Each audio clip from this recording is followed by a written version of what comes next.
Hello, everybody, and welcome to another episode of the Lost Coast Podcast. Today, we have another special guest with us, Ralph Valesco, and he's the chief drifter at Continental Drifter Experiences, and he makes everybody's dreams and travel come true. Ralph, welcome to the show. Hey, thanks a lot. Thanks for having me, Cory.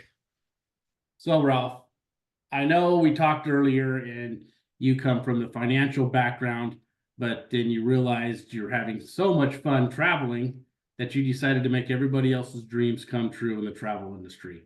So tell us a little bit about that, how you became from one to the next, and how it's all going for you.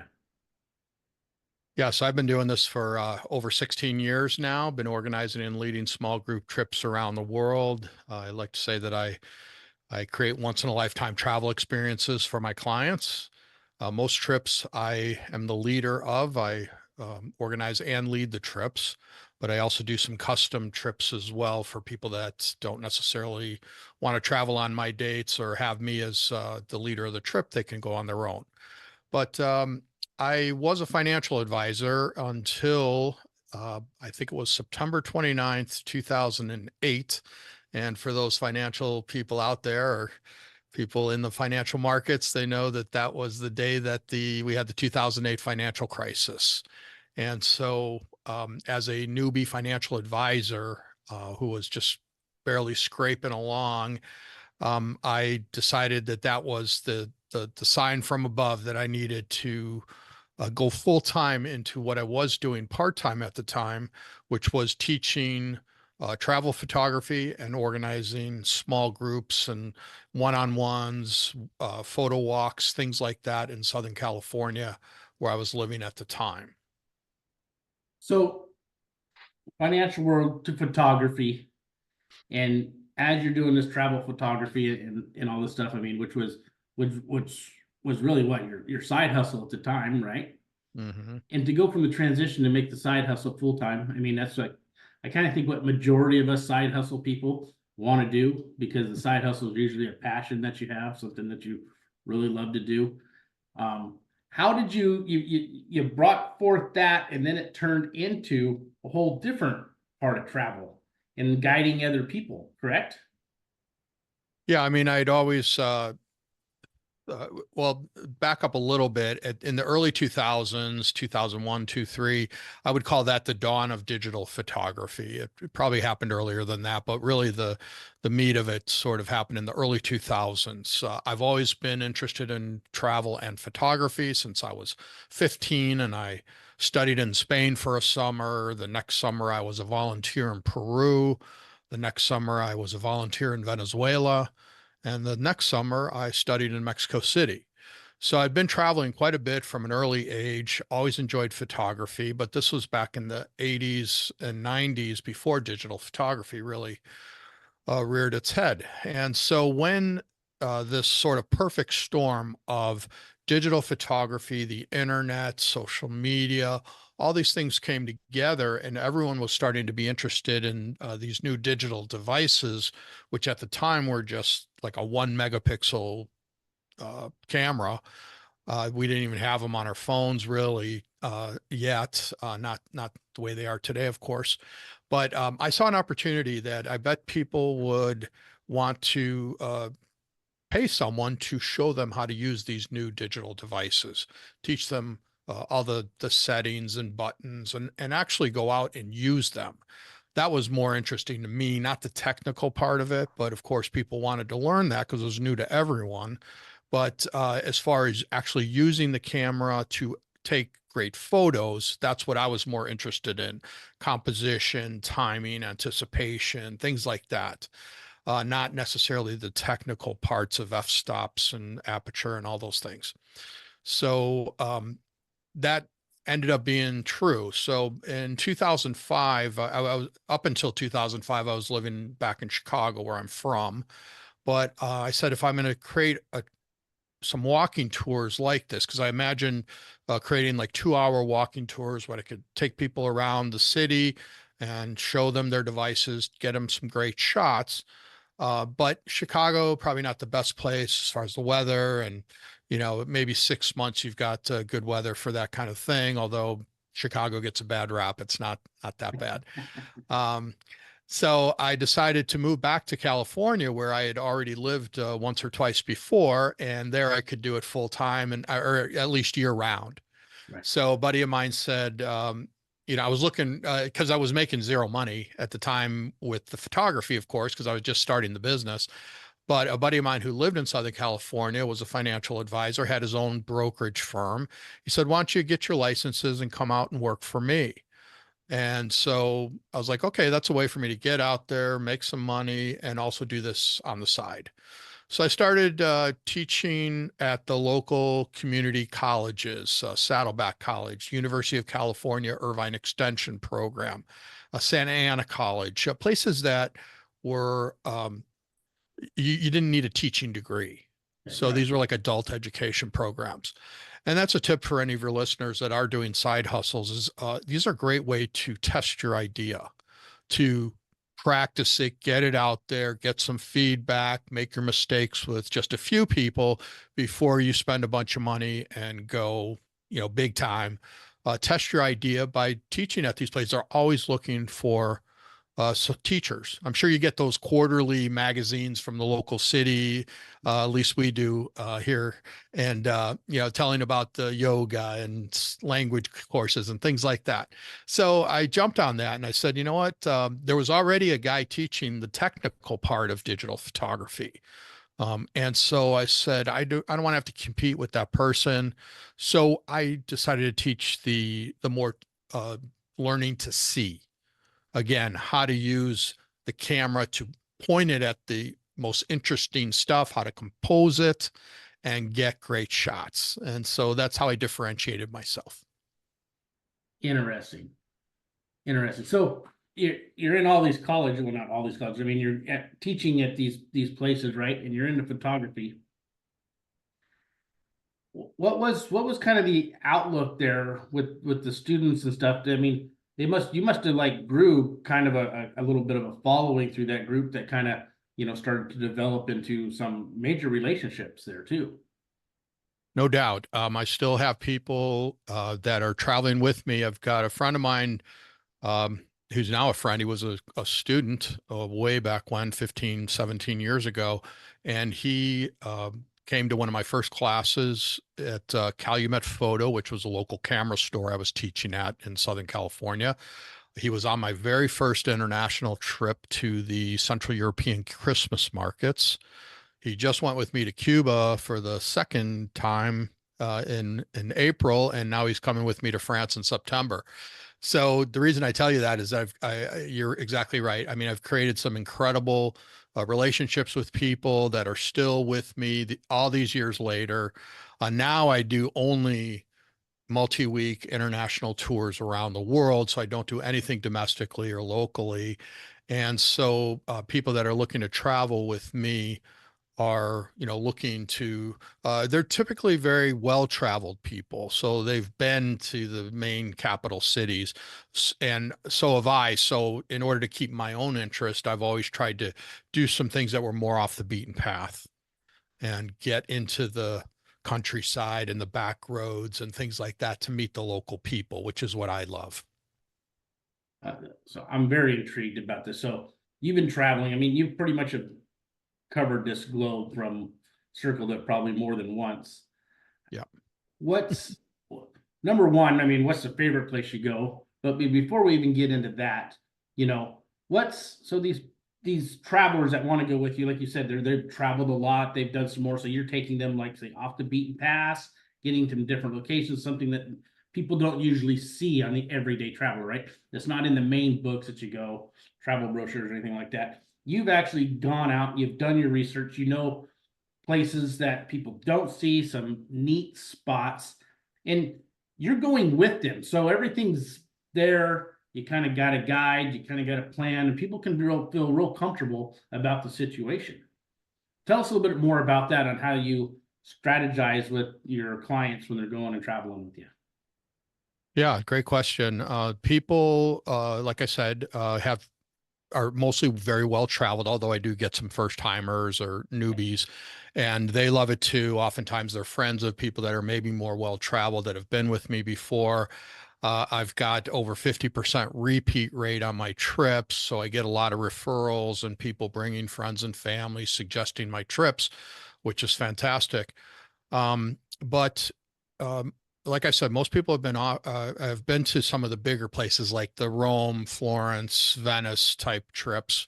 So we typically fly into one of those places if it's an Italy trip, but we'll almost always get off the beaten path and get into the countryside. So I work with local tour operators in the destination to put the trip that I know my people want before I even go there. Then once we've agreed on an itinerary that's typically the same length, a scouting trip, which is what I do in advance of the group about a year in advance, because I want to go there at the same season. Maybe it's a harvest or it's the flowers or some sort of reason, the Christmas markets, there's a reason that we're going there. Um, I'll go a year in advance. I'll scout it out myself, one-on-one with the local tour operator and or their guides, get to know them, try out the hotels, the restaurants, the activities, meet the local artisans and people that I want to bring my groups back to. Because the best part of my job is coming back the next time with a small group of people and introducing them to these incredible places and people and experiences that I've had, and then to see it through their eyes. So that's how it works. And then I get a lot of single travelers. They may be married, mostly women, but uh, I get about 50-50 men and women on my trips. But oftentimes single women travelers, again, they may be married, but they're traveling by themselves for whatever reason. Their spouse doesn't travel. But they find they love the strength in numbers, the safety, the fact that everything's uh, laid out for them, soup to nuts. All they have to do is make their flight arrangements to and from the destination with my guidance, tell them where to be when, and then we pick them up at the airport, drop them off at the end, and pretty much everything in between's handled, except I do like to provide a half day scheduled and a half day free time. So that also will typically maybe filter out the newbie travelers because oftentimes they're not comfortable having free time in these, India or Vietnam or Antarctica, whatever. But they they do want so the people that do come on my trips feel comfortable with that. They want some free time, so it's a really nice mix. You've got this a framework for a trip from soup to nuts, but then it's set up so about a half day every day you've got some free time to do your own thing, sit by the pool, get a spa treatment, sit in a cafe and people watch, whatever you like to do. Wow. I mean, that's exciting. And what's amazing I find in that is that these trips are booked way in advance to where you're actually going ahead of time. So I mean, we're talking some of these trips could be booked out 3 years from now that are ready to go. I mean, and you're going and doing all the background, going there already, like you say, going back. I would never even thought of going there a year ahead of time during the same time, so you know what's gonna be there. Because if you go in January and you're there in July, it's a different Yeah, season completely. completely. Yeah. And so this way I get the photographs and the video in the correct season. Like I said, it could be a harvest or it might be the Pushkar Camel Fair or a reason that we're going a particular time of year. I also like to travel during the spring and fall, uh, which is considered shoulder season. So it's not high season, it's not low season, but it's kind of in the middle. This way, prices are lower. There's more availability of hotels and guides because it's not the high season when they're all booked up. And one thing I found over time was that one of the good reasons for that what am I saying? Shoulder season is that what happens if there's a problem with someone's room? Yeah. If we're in high season, there's nowhere to move them to, right? So in shoulder season, there's almost always another room that they can go to, which helps a lot because there's nothing worse than, someone's got to be in a particular room for whatever reason, and I don't know, the air conditioning's out or something, which rarely happens, but, these things do happen when you travel. Yeah, I mean, life happens around us every day. I mean, we Exactly. can't beat the system. I mean, that's just the way it goes. But I And mean, that's another reason I like experienced travelers because they're flexible. You know, they know that that stuff happens and that it's just part of the experience. So but I mean, so these problems happen. But the nice part is you're there. yeah, It's, I mean, I don't want to badmouth the travel agencies on the other end or whatever, but I mean, you got to get them on the phone. Then everybody's making phone contacts, and who really cares? But you're there in person making things happen. I mean, that's right. that's worth a pretty penny if you ask me. Like, there's an issue, you're there on site. I mean, you're like the personal guide, personal coach. I mean, you're right there. Yeah. Yeah, and my trips are a little bit more pricey than some other trips, but they're less than some other trips. But it's because I'm there. I'm on every trip, making sure everything goes as planned. I'm spending a lot of time before the trip, during the trip, and even after the trip, getting feedback, finding out what maybe wasn't just right and how I could fix that next time. So I'm always tweaking the trip because I'll try to do trips over and over again because it just makes monetary sense for me to keep doing the same trip over and over again because it costs me time and money to be able, to go in advance. So when I have gone and I've done that research, now I could spread those costs over 8 or 10 trips, maybe. I've done Cuba 19 times now.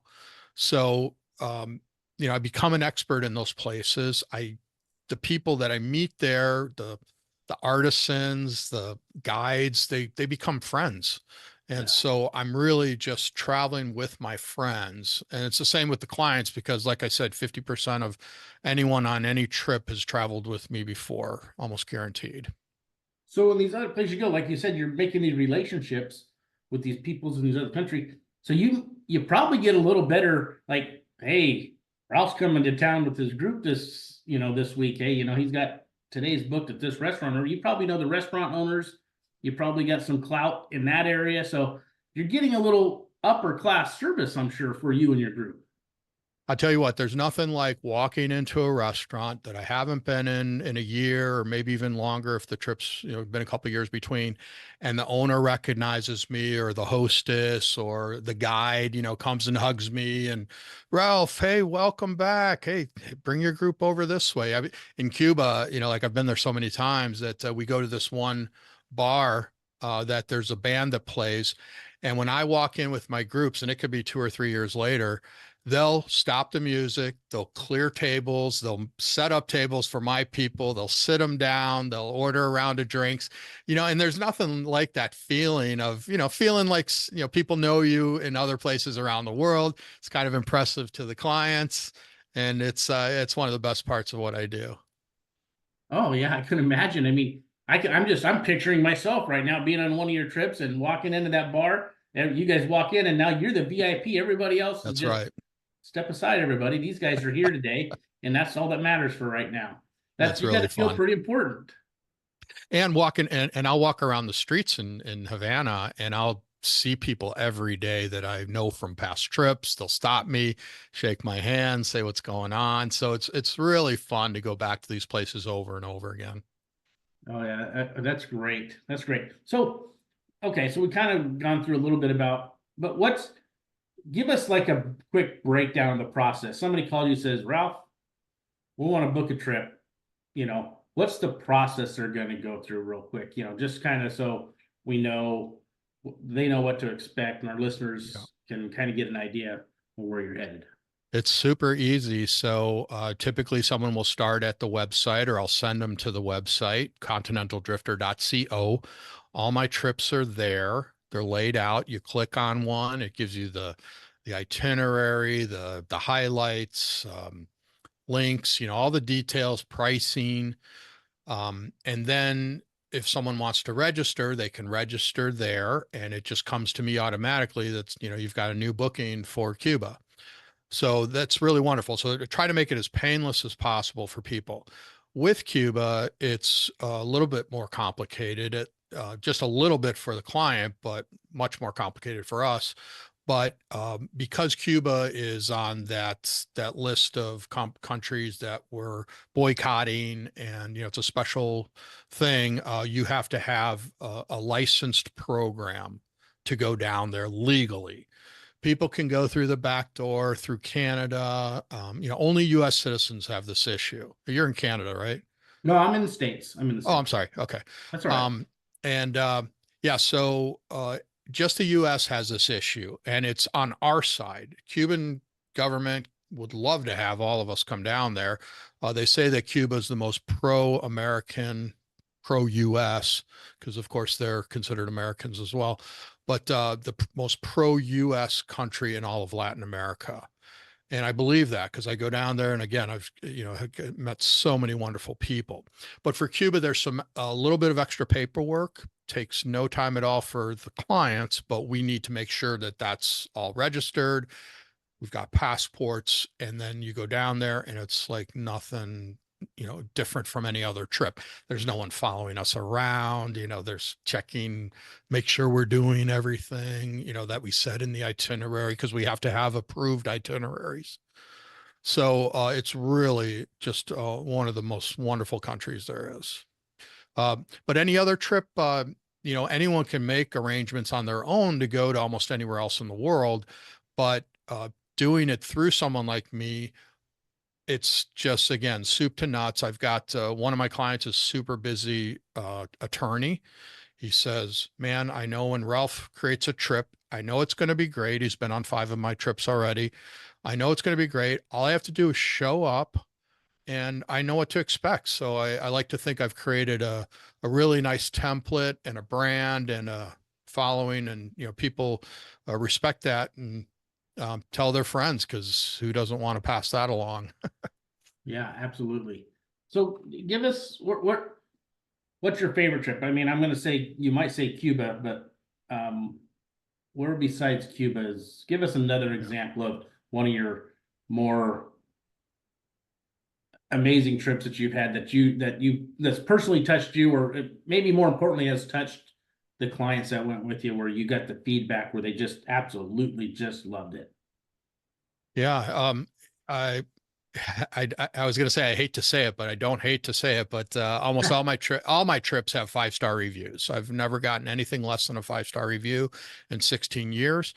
However, there are trips that people are much more wowed at than others. So I just got back from Copper Canyon, Mexico. This is a place, the canyon is deeper and bigger than the Grand Canyon.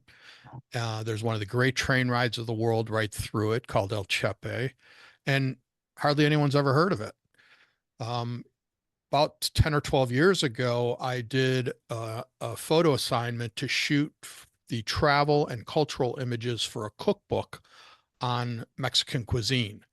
And it was a 35-day assignment. We flew all over the country, went to 40 different locations. Absolutely amazing experience. And the one place I said I wanted to bring a group back to was Copper Canyon. And I used to live in Mexico City. I've been going to Mexico since I was a kid, so I know it well, but this was the one place that impressed me so much. So I hadn't been there in 6 years, I guess, until I brought a group this past April, I think it was, and they just fell in love with it. And I knew they would, because, who doesn't love something that looks like the Grand Canyon? Some of our rooms are right on the canyon when we're in certain cities. You've got the Tarahumara Indians, who are really interesting culture. They live in caves and cliff overhangs, some of them still till this day. Oh, So we get wow. to go meet them, learn about them, buy some of their products. And it's just those kinds of things. And the photographs are out of this world. But the natural world there is amazing. And then to top it off, you've got this train ride, which until recently, I think, was the only passenger train in all of Mexico. You go to Mexico, and the Mexicans don't even know about Copper Canyon, or, a lot of them don't. But yet, when we were on this trip, we were the only gringos on the whole train, both ways, when we took it, because we take it both ways. So I was really happy to see all these Mexicans taking this wonderful trip.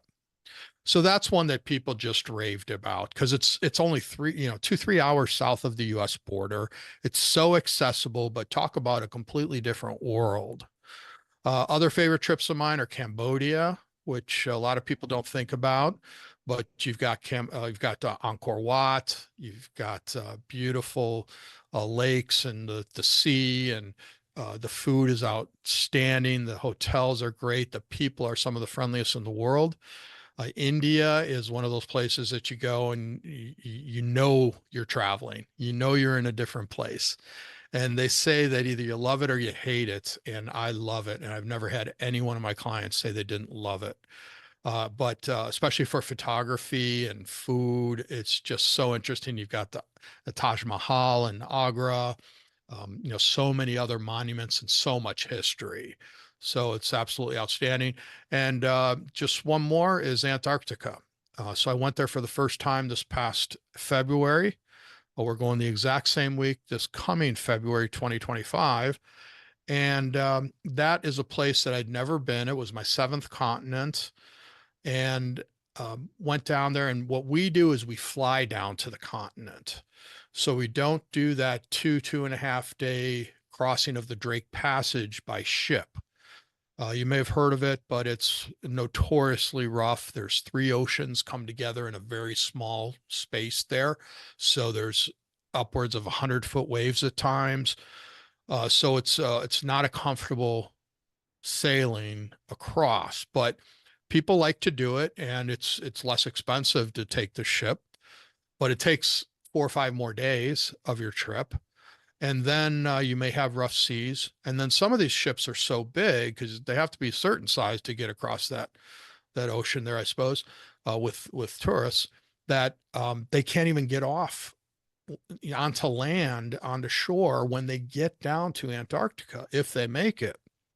And the reason I say if they make it is not that I've heard of any ship sinking or anything, but on my last trip, one of the gentlemen on the trip, my people was there was a second attempt to get down there because his first attempt a couple of years earlier, a man died on the ship. They were on that Drake Passage. The ship was rocking so much that I think he got a head injury, maybe walking down the hallway or something, and just got slammed against the side of the wall, and they had to cancel their trip. So that was that. So flying down in less than 2 hours is well worth any premium. We spent 5 nights on the smallest ship in the industry down there. It's only 67 passengers, but it is a former icebreaker from Greenland. So the ship is made for Antarctica, for Arctic conditions. But only 67 passengers on the whole ship. There's ships down there that with hundreds of passengers, I think maybe even thousands. But those ships can't get off because only 100 people are allowed to get off at any one landing due to environmental reasons. Oh, wow. They don't want the impact of 1,000 people getting off in one place. So I was just so impressed by that. The interest in the environment and keeping it pure. The thing that really hit me was, you go down there and the silence. There's no airplanes or leaf blowers and just man-made objects like satellite towers and all this crazy stuff. That you are off the beaten path when you're down there, and the animals are absolutely incredible. A lot of them, they're not even afraid of humans because they haven't learned to be. Yeah, I was just reading today, as I was working on this trip for next year, that only 0.005% of the population has ever been to Antarctica. That's a pretty special thing. I think it's only 200,000 tourists have ever been down there, over time. There are certain people that work down there and are stationed down there, very few year round, but there are stations down there that are like research stations. Yeah. But the animals were off the chart. Whales, penguins, emperor penguins, the birds. Oh, the only thing we didn't see was orcas, but the seals, it was phenomenal. Now, this just came to me. You're traveling the world like this, going all these different locations. how do you handle the language barrier? Well, there's no official language in Antarctica. No, it's yeah, Antarctica is actually a continent. It's not a country. It's not considered a country, but you've got all these different things. But I know what you're going with. I was just Yeah, joking. I get it. Yeah, when I go to these places, I always have local guides, almost always. I Okay. speak Spanish, so when I go to Spanish speaking countries, I can do fine. But of course, my clients typically don't speak the local language. I mean, we're talking Vietnam, Hindu, Yeah. Vietnamese, Hindu, all these different languages. So always have local guides. And I kind of hate to say it, but most people speak English, especially in the play. I found out that there's a correlation between the more um, sort of isolated the place or different the language, like Icelandic or Finnish, or some of these really I'll call them odd languages. The more someone speaks that language, they probably speak English as well, Okay. because it's the language of business. It's a language that people and I encourage, especially the little kids that I see around the world. I encourage them, helping them with their English, because they all want to try, and I think that's the best thing that they could do, is improve their language, improve their English capability to improve their lives in the future. Yeah. I know I kicked myself for not learning at, at, at, at least to speak Spanish. I mean, that's the one that I should have learned and paid attention to. And I think it would change everybody's life if they can just add Spanish to the vocabulary. Everyone will tell you that, that, boy, I wish I would have, paid more attention in Yeah. Spanish or French class or whatever it was. And I was lucky enough that I traveled quite a bit to all these Spanish speaking countries and was able to, you got to practice. Everyone knows you have to practice. So every time I go, I get a little bit better. Sometimes I lose it, take a few steps back, and then you go. But I always also encourage my people to learn 6 or 10 words in the local language. Hello, thank you, where's the bathroom? Can I get a beer? Yeah. All these very necessary things. Yeah. And and so it's fun, and the people really appreciate it. The local people always appreciate when someone tries. Yeah. Hmm. Well, that's great, Ralph. I mean, this is a great thing. I'm sure everybody's learned something. I know I certainly have. And I'm definitely going to go to the site and start looking up and maybe start planning my next vacation. I'm Let's going to be go. honest with you, though. I'm going to be one of your newbies because I'm not very well traveled by any All means. right. Yeah. Yeah. We'll Yeah, survive. We'll survive. you'll be okay. Yeah. Yeah. That's the Yeah, idea. one So, other country I would mention is Georgia, the Republic of Georgia. Republic That of Georgia. there's a country called the Republic of Georgia, not the state of Georgia, of course. And it's absolutely fabulous. It's right between like Turkey, Russia, Armenia. It's over in the Caucasus region. And this is a place that I've been going for about 6, 7 years now and absolutely fell in love with it. The food is off the charts, local, natural, organic. It's not coming from halfway around the world, half ripe, and then sitting in warehouses for 6 months, like a lot of the stuff that we get here in the Mhm. US is.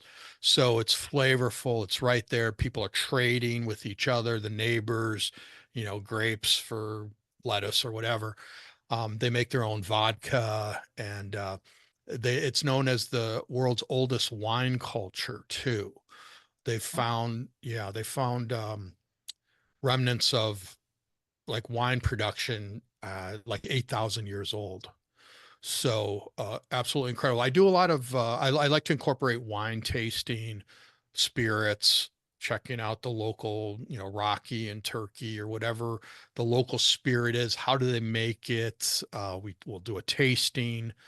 Also the food. I come from a food background. I've owned 2 restaurants. I'm a third generation restaurateur. Glad to be out of that, but now food is obviously something that we all share. It's something the need for food. So to incorporate that into a trip is super important. And I go to some of the best food cultures in the world, like India, Vietnam, and all over Europe. And so to go out and do locally guided foodie tours or market walks or sit at a chef's table, cooking classes and demonstrations. That, that's the ultimate to me, and my people love it. Oh yeah, I mean, what's the first thing somebody do is travel? Even if you travel 2 hours from your home, what's the thing that you're looking forward to? Going out and trying somebody else's food Where are we somewhere going to you eat? haven't been, you know? That's kind of how it works. Yeah. Yeah, exactly. Well, thanks, Ralph, for being on the show today. I really My, appreciate it. my pleasure. Is there a final word you want to let our listeners know? Yeah, I've written a couple books recently this year, and one is called 60 Affirmations for Travel. The other one is a Gratitudes Edition. And the reason I bring those up is that they're part of a new series I'm creating called The Mindful and Intentional Traveler. And as photographers, and we're all some sort of a photographer, but as leading photo workshops and things, I started to realize how um, that when I would get home from these trips, I would sometimes ask myself, God, was I really there? I don't remember taking this photograph or meeting that person or something. And it's about, we're always with our eye to that viewfinder. And so photographers are the worst, I think. But what I'm trying to get people to do is to stop, look, listen, feel, taste, touch um, the environment that they're in. So when I was in Mexico just a few weeks ago, I would sit by the edge of the canyon and I would put the camera down and I would just feel the breeze coming up from the canyon. I'd smell the pine trees, feel the heat on my face. When I had a meal, I'd really try to taste that food and appreciate it. And I think sometimes we don't do that enough. And this is a great way to me, it's like getting two for one because, we go through these trips and we don't really experience it like we would like to. But if you stop, look, and listen, boy, you're getting so much more from that place that it makes, all that time and money you spent on the trip even more valuable and more well spent. Yeah. Yeah. I So, agree. Yeah, yeah. that's something to take in really where you're at, not just think you're going to take it in after you get home and look at all your pictures, right? Exactly. And it doesn't have to be international travel. This is something we can all do Yeah. wherever you are, because, wherever you go, there you are, right? Yeah. Even in your Um, backyard. I mean, that's just, Absolutely. No yeah. doubt about it. So I just to put a twist on it for travel. No, I think that's a great idea. And you said you've got two books out so far? Yeah, I've got two books. One's called it's a travel activity book, and it's a gratitudes edition. It's got adult coloring pages, some mazes and word searches, things like that in it. But it's a gratitudes edition. It's got space for people to write their notes and journaling. And then the other one is the affirmations version. I'm also working on one that's about how to be a mindful traveler using your five senses. And it's just what I mentioned, using all those Yeah. five senses to really take in the place. And then I'm also working on some retreats that would be based around this idea, and another book that would have to do with meditations for travel. It's a little bit woo woo. It's not my perfect wheelhouse, but I feel like I'm the perfect person to create a book like this because of my experience and on both sides of that subject. Yeah.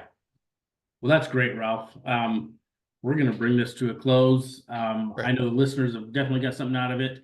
And to your listeners out there, if you are looking for an opportunity to step up your game in travel, I'm going to have to say Ralph just might be the guy. I'd reach out to him, check out his website so you guys can make your travel experience that very special one that you dream of. So, Yeah, just with that go to being said, continentaldrifter.co if you would. yeah, what's his website again? Go ahead, Ralph. Sure. Continentaldrifter.co, not .com. And people can email me, Ralph at continentaldrifter.co, and everything's there. That's the hub for everything that I do. There we go. There we go. So we're going to bring this to a close. I want to thank all the listeners for listening in today and in taking up the time and give Ralph a shout out and go check his website out. So This is the Lost Coast Podcast, and we are signing off. Thank you, everybody, for coming. Goodbye.